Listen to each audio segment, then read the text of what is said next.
for speed to market, for access to global supply chains, for leadership that removes roadblocks, not resources.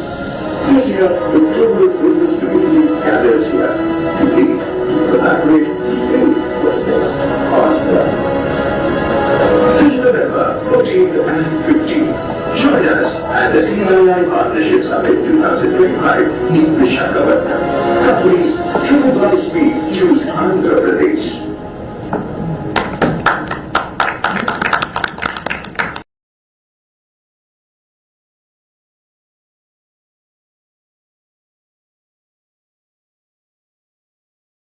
Honorable Minister to address.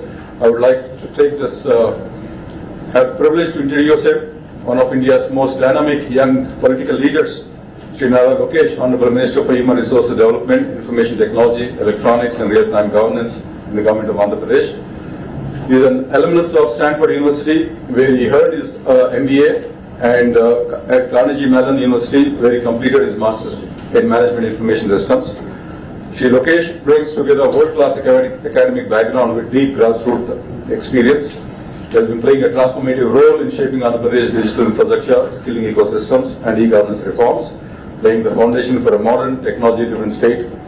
Under his visionary guidance, the state has also partnered with the likes of Meta to launch Manamitra, a first of its kind WhatsApp-based governance platform that provides citizens with seamless access to hundreds of government services through a single WhatsApp number. His landmark, more than 3,100 kilometer Yuvagalam Padayatra, a journey that connected him with citizens across towns and villages, reaffirmed his enduring commitment to inclusive and innovation-led growth. And under his leadership, Andhra Pradesh has rapidly emerged as one of India's fastest growing investment destinations, attracting over 10 lakh crores, of which is USD 120 billion, in fresh commitments within the just last 15 to 18 months. And Shri Lokesh has been instrumental in conceptualizing and driving several transformative initiatives, most notably of the recent times the Google's $15 billion AI data hub in Visakhapatnam, the largest single FDI project in India's history, positioning the city as the nation's next generation digital capital. Thank you very much, sir. Widely recognized for his emphasis on the speed of doing business, investor-friendly reforms, and technology-led governance, Shri Lokesh is steering Andhra Pradesh towards becoming a global hub of innovation, advanced manufacturing, and sustainable development. Ladies and gentlemen, please join me in welcoming a visionary reformer, a champion of innovation, a leader shaping the future of Andhra Pradesh, Shri Nara Lokesh. Thank you. What do you say? You broke sweat. It is to introduce a tall figure and thank you. like you takes. Good evening, everyone. Thank you for coming to this press meet. It is our formal invitation to visit us in Visakhapatnam to our partnership summit that is being held on 14th and 15th of this month. As already introduced, I had embarked on a Padayatra, 3,132 kilometers, which covered the length and breadth of my state. There are many experiences in my Padayatra that have shaped who I am today, and one of it was a woman called Mohana. And this was one woman who was making bhajis on the side of the road. This was one of the earlier constituencies, during my Padayatra, one of the very first constituencies that I walked. And in there when I met her and I sat next to her and I asked her what she expects from the new government, she said for the last 30 years she's been sitting there making bondas, selling it, and she has 2 kids who she educated very well. She lost her husband to alcohol, and she said that just give them jobs, find them jobs. And this is something that echoed across the youth of Andhra Pradesh. I did various programs like Hello Lokesh and so on and so forth, where their only request was that to create opportunities to work. So, as part of the manifesto committee, we made 6 promises, and the first promise was to create 20 lakh jobs in the 5 years of the NDA government. So it's the Super 6 promise. The first promise is that. So for us, it's not just a target, it is a pledge to the youth of Andhra Pradesh. And this is perhaps one of the biggest employment mission that has ever been undertaken by a state in India. So every single policy that we have created is with a clear focus to create jobs. And that was the single driving agenda with which our policies have been created. So if you look at it in the last 16 months, we've had firm commitments of $120 billion worth of investments. So these are not MOUs that we have signed and forgotten. In fact, quite a few of them we haven't even signed an MOU. So one great example of it is ArcelorMittal. They're going to build India's largest steel plant in already a steel city called Visakhapatnam. South of Visakhapatnam, they're building a steel plant, and we have no MOU with ArcelorMittal. And it got concluded. The entire understanding with Aditya Mittal and I got concluded over a Zoom call. And the second example of it is, of course, Google, which is India's largest FDI investment ever. And that's again coming to Visakhapatnam, our data city. So that's a testimony of how we have attracted global investments. Even if you look at solar manufacturing, out of the top 10 manufacturers in India, 5 of them are setting up their manufacturing plants in Andhra Pradesh. This is in the Rayalaseema part of Andhra Pradesh. BPCL is investing about 1 lakh crore in refinery. NTPC is investing about 1.65 lakh crores building a green hydrogen hub again south of Visakhapatnam. So each of these investments, though we're talking about investment quantum, for me it is the number of jobs it creates, and that is what is very, very important for me and of course all of us sitting here, and that's the promise that we have made. The Partnership Summit, the theme is quite clear from Andhra's perspective, which is companies driven by speed choose Andhra Pradesh. Across sectors, we have seen that the investment quantum is substantially increasing. Even homegrown companies are investing, even medium-sized companies are investing, north of 1,000 crores in capital expansion, new location. Even a 6 months delay, even a 3 month delay, even a month delay changes their entire business plan. In some cases, it makes it unviable. So speed is the most important thing that is driving investments today here in Andhra Pradesh. That's why companies like TCS, Cognizant, and few more have chosen Andhra Pradesh given the negative sentiment in the sector, because that is the speed that we have delivered. And if you look at it, it's not just in IT, we have extended across blue collar jobs, so manufacturing is core to us. Hospitality is also very, very important. We are one of the very first states to recognize tourism as an industry and give it that status. And the target given by our Honorable Chief Minister is to create 50,000 rooms over the next 3.5 years. We have finished 1.5 year of a term. So far we have signed about 8,500 keys. The rest we will also complete. So speed is what defines Andhra Pradesh today, and that I believe is our competitive advantage. So a lot of people ask me, why Andhra Pradesh? I'll give you 3 distinct reasons. First one, I think I've spoken about it quite a bit. Our branding is quite clear. Speed. Second is our leader. Mr. Naidu is a leader who has a clear track record of creating new ecosystems, building new cities. So we have an amazing brand, Babu, and we don't hesitate to use it to the maximum extent possible. Please also understand that all the companies that we have grounded are because of the relationships that he has built over the last 4.5 decades of his political career. So these are relationships that we've leveraged, we've worked on, we've interacted, and we're able to ground such amazing companies to Andhra Pradesh.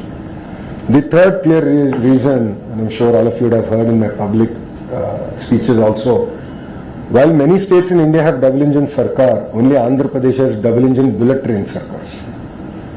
I call it the Namo government. Namo is not just Narendra Modi ji, it's Naidu and Modi ji together.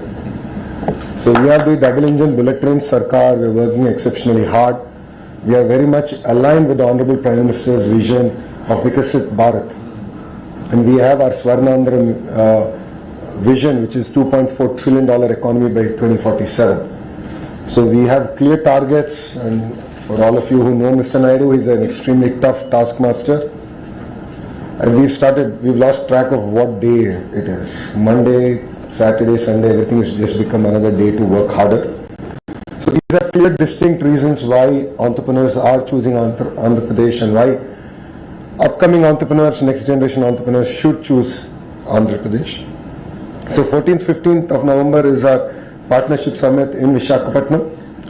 Thanks to CII for giving Andhra Pradesh the opportunity again. CII and Mr. Naidu have a very, very deep relation. It goes back to the early 90s.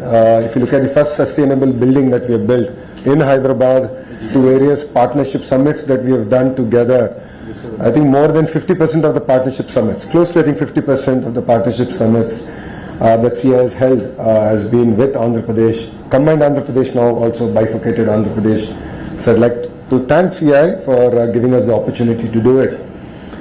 And why do we call this partnership summit? So it's an opportunity for investors, policy makers, government and people to come together to look at what are the next generation opportunities. So what are the opportunities in sectors like quantum, AI, material sciences? What are those opportunities that present? And that's what makes it very unique. Yes, there will be MOU signings and all MOUs are vetted. All these MOUs will be grounded in 12 months flat. So we expect to sign north of about 410 MOUs in addition to about $120 billion worth of investment. So 120 is already done. This is the next $120 billion. These will create close to 7.5 lakh jobs in the state of Andhra Pradesh. So we are looking at investments across sectors, and this will continue to drive the entire relationship together.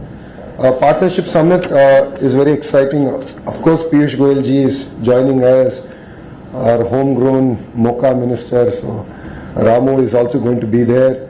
300 participants across 45 countries are going to be here. 3 out of the G20 nations are going to be represented. 12 multilateral organizations, and we have 72 international speakers who are also going to attend. While MOUs is one part, the larger part is of course the dialogues, and these are meaningful dialogues that will, we believe, set the tone not only for Andhra Pradesh, for the nation. And thanks to CII, we have 48 sessions including 1 plenary, 27 technical sessions, 3 standalone sessions and 11 state specific sessions. So Andhra Pradesh is also a part of it, but other states, as this is Partnership Summit, other states also will be represented. And run up to the Partnership Summit, there are many foundation stones that are getting laid, ribbon cuttings are also happening. So you will hear a lot of exciting news coming out of Andhra Pradesh starting tomorrow to the next 3.5 years of this government. So the 3-way partnership is a center to Andhra Pradesh. If you look at our policies also, apart from Amravati, which is a people-led movement, farmers have given their land, we are building a greenfield capital city and they're benefiting out of this. But we have also come up with a policy where 10 farmers together can come and build an industrial park together, and we will support it. So as a state, we believe that landowners have an important role to play, farmers have an important role to play. That is why we take this Partnership Summit true in terms of letter and spirit, and that's what makes again Andhra Pradesh very unique. Yes, we are very ambitious. We will compete. Our motto is very clear: when states compete, India wins. Our target as a state, and the target given to me by the Honorable Chief Minister, is to clearly attract $1 trillion worth of investment. With that as a target, we are working with everyone possible on the planet. We are not country specific, sector specific. Our strength is our cluster. Cluster is where we bring all the industries related to one sector together, and verticals are all the companies that make various components of that particular sector. A great example is of course the mobile phones that all of us cannot live without. From the camera lens module to the screen, the Li battery to the haptic engine, the whole 9 yards, again in one cluster. That's what we call vertical. Horizontal is where I play a larger role as a HRD minister, is that it's education, specialized programs, lifelong learning like skill development, testing, certification, everything coming into one cluster. That is what makes again Andhra Pradesh very unique. So a lot of clusterization, close to 15 clusters are already operational. We have a very strong position Like 50% of India's air conditioning comes from Andhra Pradesh, very strong position. Medical devices manufacturing made in India. Again, Visakhapatnam has a very strong role to play in it. So across various sectors, we are open to doing business. You will hear about it quite in detail during our partnership summit and post our partnership summit. So this is a short and sweet introduction to what we have achieved in Andhra Pradesh over the last 16 months and what we intend to achieve for the next 3.5 years. And then if my friends from media have any questions, I'm willing to answer them. Thank you very much. Sir, Let them get a chance, yeah? Telugu media, I'll give you separate. Let English get done, then I'll come back. Yes, sir. I'm Rita from ABP Live. You mentioned $1 trillion of investment. Use the mic there. It's okay, I can hear you. Go ahead. I think I'm done. So is there a time frame by which you want to achieve this? And also in terms of FDI attractiveness, what sort of land do you think Andhra Pradesh would occupy? Well, pre-2024, that is, if you look at pre-NDA government in Andhra Pradesh, we never even figured out in the list of states to invest in. And in FDI was, distant. I mean, we are not even relevant. From there to being like attracting the single largest FDI investment in Indian history, to looking at ArcelorMittal now coming in and various other investments coming in. So $1 trillion is a target that we've given ourselves for the next 5 to 7 years. And these are firm commitments. So let's take ArcelorMittal as an example. It's about close to about 1.2 lakh crore investment. It will get invested over 3 phases over 7 years. Google is $15 billion. It will get invested over 3 years. So different companies, given the sector, have different time frame. But these are all firm commitments. These are not paper companies. That's the clear target. And so we are open to FDI investment. While FDI investment is very important for India and for Andhra Pradesh, I believe that homegrown entrepreneurs are equally, if not more important. So for me, it's not just about attracting the next billion or trillion. It's also about ensuring that a small, medium entrepreneur of India also succeeds in Andhra Pradesh. So for me, a mushroom processing unit is as important as a Google data center. So that's what makes, again, Andhra Pradesh very unique. Right. Sir, Vizag has already attracted Google. Now the CII summit is also happening over there in Vizag. What would be the module for this? What kind of module is the state government following, and what for the other district? The Vizag had become the hub for investments. What are the abilities for other districts? No, I think the right word you should use is Andhra Pradesh has become the hub for investment. See, please understand that clusterization is our approach. So if you look at it, Kia is in Anantapur. So automotive hub is Anantapur. Renewable energy hub is North Anantapur and Karnool. In the same zone, we have cement hub. Electronics manufacturing hub is between Kadapa and Chittoor. I'm talking about erstwhile districts. Okay? So Kadapa and Chittoor. Nellore already is a very diversified manufacturing hub, and we are continuing to double down on the Nellore ecosystem. Prakasam is an entire compressed biogas ecosystem coming in there. If you look at Amravati, of course the capital is there, all the regulatory bodies are putting up their offices, the new capital city is getting built, but quantum ecosystem is coming in. It's not just about bringing a quantum computer. We are going about chasing the entire manufacturing ecosystem of quantum and next generation quantum. The entire curriculum, the education, the vertical horizontal integration. East-West Godavari is the entire aqua ecosystem. You have the refineries, ports that are coming about, right? And North Andhra is where you have pharma, you have chemical hub, you have medical devices manufacturing, steel city, IT city. So if you look at it, we have a very clear laid out about close to 15 thrust areas and that we're building out. But if you look at the incentives that we give to companies, yes, as a state, we give incentives to companies that choose backward districts more. So while companies that choose X district, which is already a developed district, get a tad bit lower incentives because we want to ensure that development happens equally across the state. So if you see, Oberois of the world are building hotels in Rayalaseema and Visakhapatnam, right? Similarly, various other brands are also doing hotels across board. Like that, we're attracting companies. I mean, Kuppam, the Chief Minister's own constituency, has attracted substantial investments that they've never seen. And the reason is because it's on the axis of Chennai-Bangalore, the industrial corridor, the road connectivity. It made all the difference. So we are double downing on that.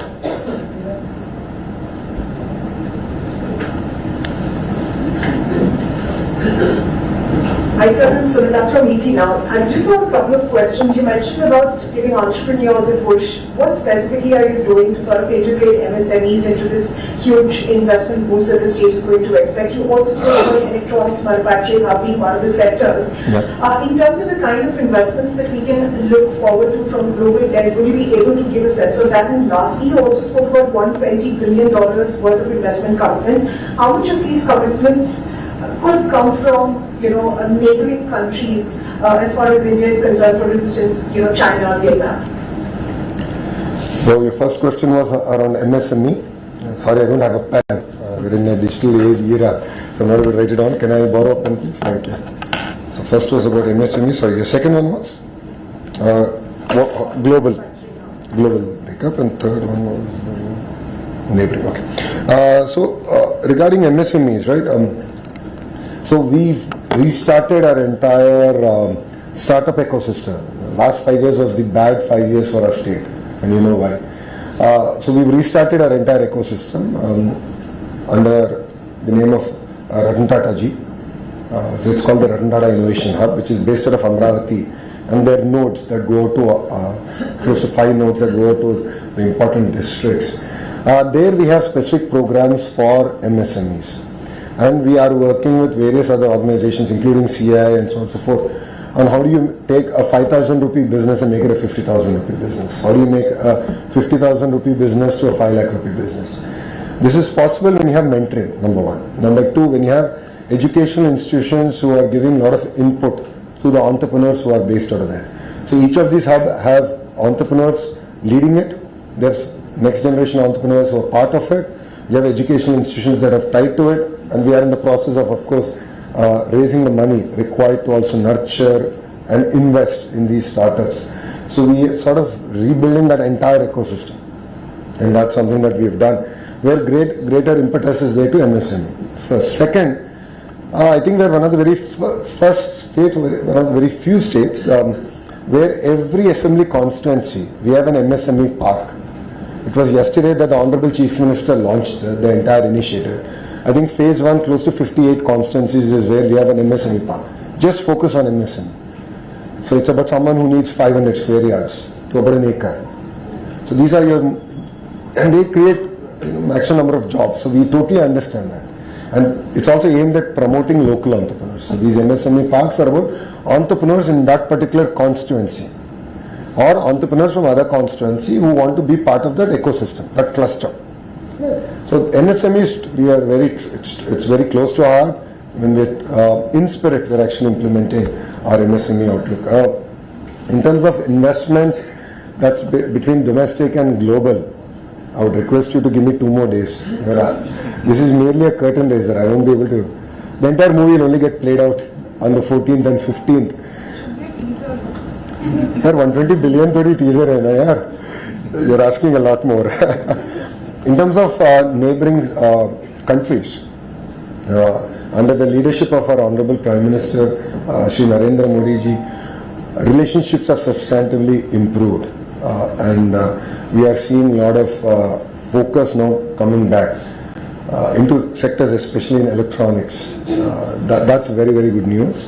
It's very, very important to build the entire component ecosystem, and that's something that's again very close to our heart in Andhra Pradesh. So if you look at it, we already have TCL and various other companies that we got in our third term, which is between 14 and 19. TCL is one of the world's largest TV panel manufacturers, and they're doing exceptionally well in the ecosystem that we have built. But we can do a lot more. That's just the beginning again. So again, just give us some more time. Give us 48 hours and you'll hear it out. I'm Shruti with Bloomberg. I just wanted to get your perspective. How is your state dealing with the US tariffs? And do you think that investment plans which you have, do you think it's likely to get dented by whatever policies US is putting right now? Well, crisis is always an opportunity. India has always done well when there is crisis. A great example of it is our entire shrimp ecosystem. We have 50% tariffs. Our closest competitor is Ecuador, which has 16% tariffs, so there's a difference there of close to 34%. In that, I've sat personally with the sector because I'm the chair of the group of ministers to create 20 lakh jobs. So anything to do with job creation, it's part of my responsibility. So I sat with the ministers, we've had interaction with the industry, and we proactively looked at how we can help as a state. So one of it is reduction of power tariff to the shrimp farmers. So it was close to, I think, 4 rupees, and now it's down to 1.5 rupees. That itself gives a lot of break. So we sort of worked with the industry to say, well, 34% is the challenge statement. Let's work on the 34%. That's one. Two, we've opened up to new markets. Ukraine, Russia, Australia. So we have proactively worked with the governments there to sort of reopen. Some have closed their markets, so we worked with them to reopen the market. Some are new markets. So I believe at the end of it, the pie will be a lot bigger. And sectors, companies will not be very, just one country specific. I think that diversification is always good. So that's been our approach. And I'm sure that we will find a solution as a nation. So just to follow up, when you are interacting with investors, do you think they are iffy about the investments right now, given the US policies, or they are on board with your plan? Well, if you look at it, South Asia's largest quantum computer is coming from the US to Andhra Pradesh. So it's an example of that. Well, $15 billion worth of investment by Google is happening in Andhra Pradesh. So it's a testimony to that. So, Sir? I'm going, if you don't mind, because that's going to come back to you. So hi, this is Karishma from Business Today. In terms of your capex, from what you've got from the center and also the state capex, how well are you utilizing that in order to attract these investments, and do you seek any additional allocation because of so many investments and interest and opportunities coming to the state? Have you written to the center? So there are two parts, right? One is just the hard infrastructure. Second is the soft infrastructure. So first let me address the hard.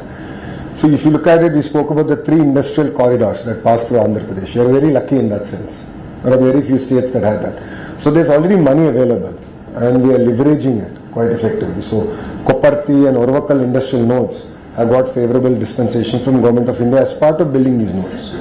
So we are using those resources effectively to build out. Two, we now have a economic region approach. So Visakhapatnam economic region, Amravati economic region, Rayalaseema economic region. So there again, with the clusterization approach, with the forecast that we have, okay, what's going to happen in the next decade, 2 decades, what is the infra, what is the power, what is the soft infra, the whole 9 yards is getting planned out. So we're launching the report of Visakhapatnam economic corridor tomorrow. So that will have a lot more details. And then we'll create a special purpose vehicle and we'll go about raising money. And if required, we'll definitely knock on the doors of Delhi. No second thoughts about it. Now let me come to the soft part. This is very, very important. We have to create an enabling environment for industries to thrive. So things like labor reforms, Factories Act. These are subjects that we are going into threadbare. We are working with the industry to understand the challenges. Let's talk about labor reforms, right? Women working the night shift in electronics manufacturing. Today, it's not allowed. So these are nuances that we're sort of working through. I'm also working with the industry to give me feedback on what are the challenges that they're facing at the field at cutting edge level. So what part of the process can be automated? What part of the permissions can be real time is something that we're working with the industry on. So speed of doing business is something that we take very seriously and we believe is a competitive advantage. Thank you. So how many ministers of foreign countries are participating in this summit? If you can name a few of them.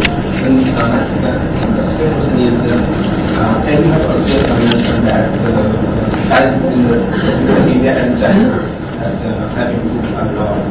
So have you invited Chinese firms to take part in this summit, and are you ready to take receive investment, take investment from Chinese firms, especially in sectors like electronics, IT? So, honestly, the first question, I don't have the information readily available with me. I'll share it with you once the press PC is done. The second part, we are open to taking investment from all the major players in the world and all the major countries that are looking at investing in India. So again, I'm not one country specific focused as a state. I'm sector focused. So electronics, if Chinese companies want to invest in the electronics sector, for me that's a game. But there are a lot of other countries also who have a certain role to play in the electronic sector who are already investing, which is an example of it is South Korea. So we have LG, which is setting up a massive plant in Andhra Pradesh. So like that we are attracting investments from across, but we are very sector specific. And if companies want to invest in Andhra, we are willing to take. We are willing to ensure that they have a soft land. First question, I'll get the information. Exchange. What delegates from more than 50 countries? And no, ministers, they're trade ministers. So this is almost 30 countries. I know, but I don't want to get the number wrong because again he'll ask me tomorrow. So let me get the right number. I don't have it readily available. But I know that Singapore has 2 ministers coming in. I know various other countries have ministerial delegations. UAE has, they're coming. There are large contingents coming. But let me give the numbers as I get them, please. Thank you. There is of course, a continuing issue in India with regard to land acquisition. Every company says that in Thailand you can get land within a week. In India it takes years. That deters investments to a great extent. How are you trying to overcome that? I believe that Andhra Pradesh has tried to create a large land parcel, but how are you trying to expedite the process of land acquisition? You said Vietnam, right? Is the country that you said? I was Thailand. Sorry, Thailand, right? Thailand is the country where you can get it within a week. Yeah. Come to Andhra Pradesh, we'll give it to you in 6 days. That is the speed at which we're working. So, see, what's important is to ensure that people are also part of progress. People are also part of the partnership. So we have created a very proactive policy in that sense. So if you look at it, even farmers who together can come together and create their own industrial park. So there are very few states that have done created such kind of policies. Amravati is a great example of land pooling. Of course, last 5 years again has been a distortion, bad dream for Andhra Pradesh. But beyond that, if you look at it, we already have large land banks in place. All the MSME parks already land bank is there. We are now focused on execution. So if you look at ArcelorMittal, it's a sizable project. It's about close to 2,500 acres. We've had no issue. Environmental clearing ho gaya. The whole process is now complete. So we go. I mean, it's equally. If you want to bring a massive investment or a medium investment, all of us have a role to play. So industry partners have to go work with the locals. Politically, we'll have to work with the locals. Create a sense of unity. But there will be cases where we might not succeed always. So be it. But there's no perfect solution. I'm moving from INS. So what policy reforms or incentives have been or will be introduced to make Visakhapatnam attractive to volunteers? And second is how are you going to ensure that local skill sets are developed so that the jobs remain in the state? Good question. Policies are meant for Andhra Pradesh and not Visakhapatnam. We already have policy frameworks in place. We share with you all the policies that we have, where incentives and all are clearly laid out. So we already have a robust policy. Again, with the changing environment and newer opportunities coming in, like quantum, we had to come with a policy around quantum, and which we did in the last cabinet, and the GO will be issued. I just cleared it while coming here, so the GO will get cleared and the policy will be out.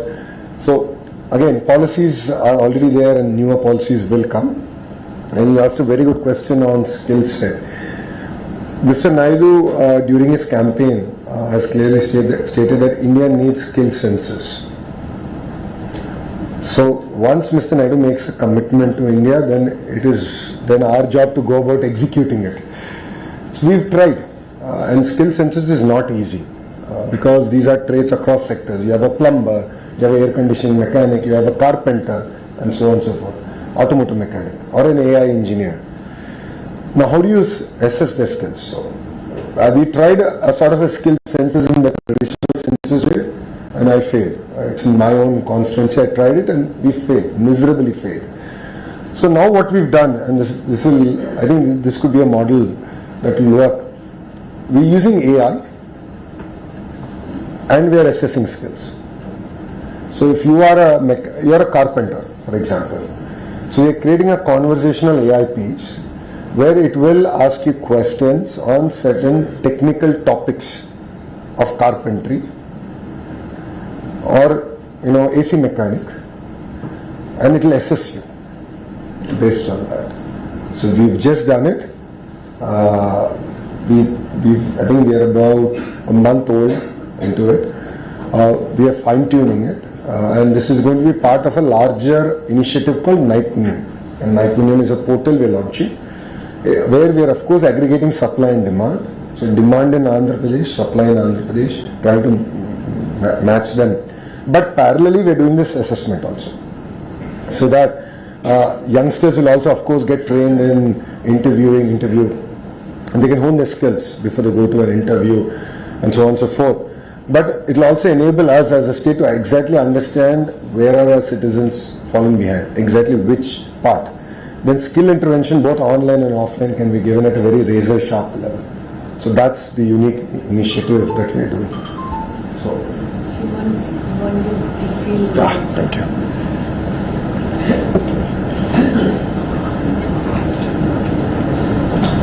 Okay, so we have, this is quite a big number, but we have 464 overseas delegates, we have 58 diplomats, 13 ambassadors / high commissions, 4 deputy heads of mission, 62 countries. 5 consular generals, 62 countries that are represented is what we currently have. And various countries are bringing in the delegation. Exact ministerial delegation, I'll send the details. That's not here, but I'll send the details to you. Yeah, thank you. I have a question regarding the Nara government. Do you have a message for them? Because when Andhra Pradesh got Google, there was a certain statement that Well, I think it's good that states are competing. As I said, when states compete, India wins. Competition is very good. If you look at it erstwhile, if I may, Naidu 1.0, in 94-95, during that what I call the golden era for combined Andhra Pradesh, it was Mr. Naidu and S.M. Krishna ji who were competing for investments to get foreign dignitaries to come and visit. There's a whole fight between S.M. Krishna ji and Naidu ji when Mr. Clinton visited India, which state should host, and then of course he came to Hyderabad. So that's good. That's how I believe that both cities did exceptionally well, and I think states will do exceptionally well. So competition is good, and we invite competition. It gets the best out of us. Thank you. Yeah, in the out of the $120 billion investment commitment that you said, how much is expected from the overseas? And these are the sectors. Give me time till 14th and 15th. I'll officially tell you. This is only a curtain raiser. You're asking for all the information. All the details are there. 14th, 15th will officially announce it. Yeah. So energy bhi hoga, manufacturing bhi hai. Both domestic and foreign investments are also there.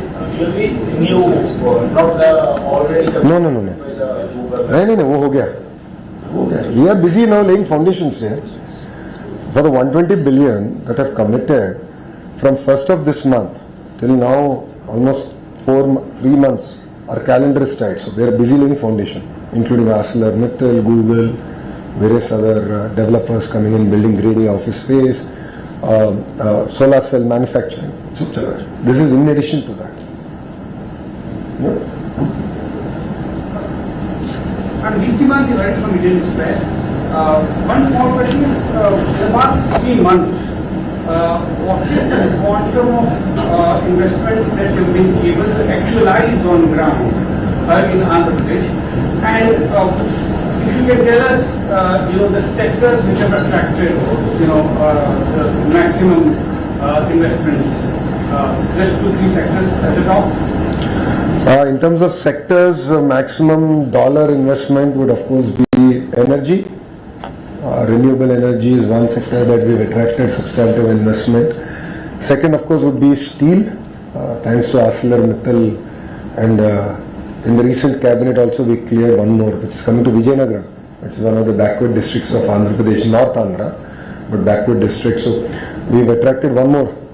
I thought we had only one steel city, then of course second one came thanks to ArcelorMittal. Now third one is coming up. So that's another investment that we've attracted. So steel is one big sector, and of course IT. Thanks to now the entire data center ecosystem that we've built. In terms of the 120 billion exact details, let me come back and share that with you.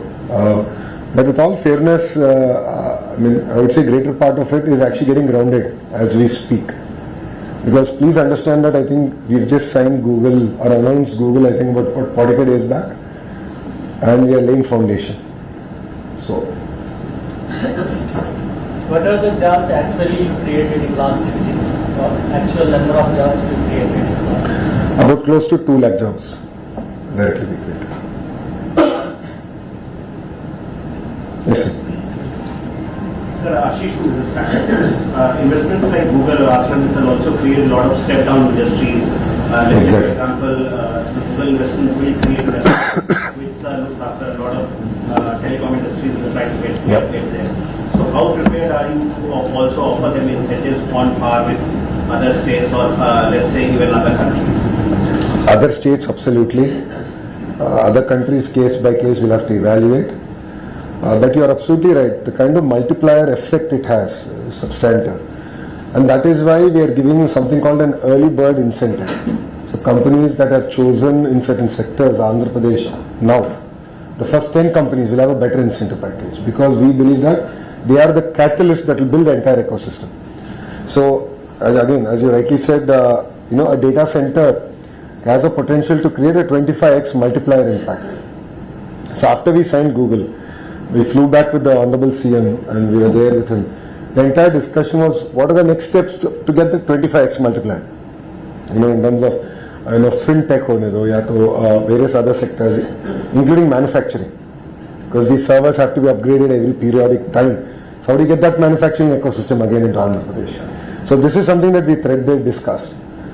Now, are we there? Are we ready? Absolutely, we are ready to attract investments. Is the infrastructure built? It is getting built out. So I'll give you an example. Now, our entire ambition is to build a 6 gigawatt of data center capacity. That is my policy stand. And once Mr. Naidu gives a policy stand at 6 gigawatt, you have to do, we will do it.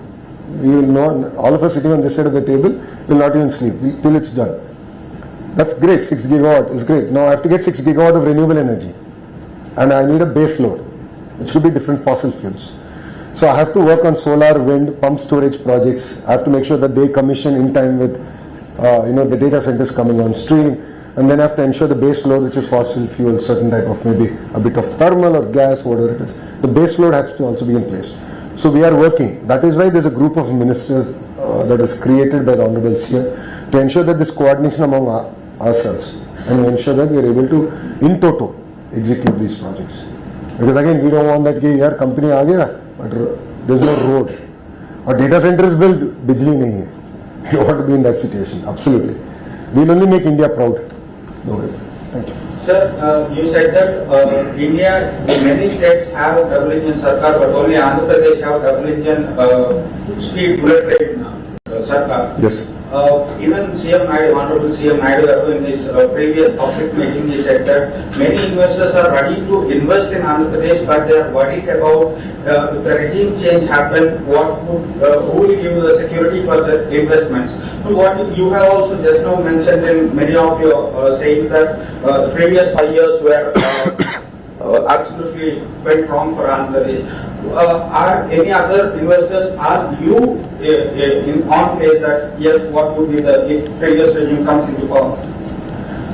First 6 months I had those questions. After that everyone forgot, everyone's moved on. Everyone understands that whatever India government does stands the test of time and politics. So if you look at it, yes, there was some damage, but because of the strong policies and the framework that the government followed in each of this while giving a project or executing a project, has ensured that the project has continued. So if you look at it, PPAs were unilaterally cancelled, the court again struck it down. Because whatever process was followed was ironclad. Amravati, they tried shifting the capital, the court said no way. Why? Because there is a strong agreement between the farmers and the government to ensure that the capital will remain where it is, and a capital is not just about administrative buildings, it is about the High Court and various other institutions that make up a truly vibrant capital. So whatever we do, whatever policies we do, yes, we are in a hurry, we are delivering on speed, but we are not breaking the law. Due process is being followed on every decision that we take. Every proposal, due process is followed. Only after that we do. So yes, we will have SAPC one day, SAPB next day, Cabinet third day. 3 days we are clearing proposals, but we'll ensure all 3 meetings happen. All the viewpoints in those meetings are considered when it comes to the Cabinet meeting. So due process is being followed. Thank you. Yeah, I think with this, we are completely running out of time, and our Minister has very important engagements. So thank you very much for joining this very interactive and engaging session, and thank you, Honorable Minister, for sharing his vision and perspective and the policy direction ahead. And I would request you all, invite you all once again to come and witness, see for yourself. I think a lot of your questions will be answered there itself. Thank you so much. Thank you. Thank you.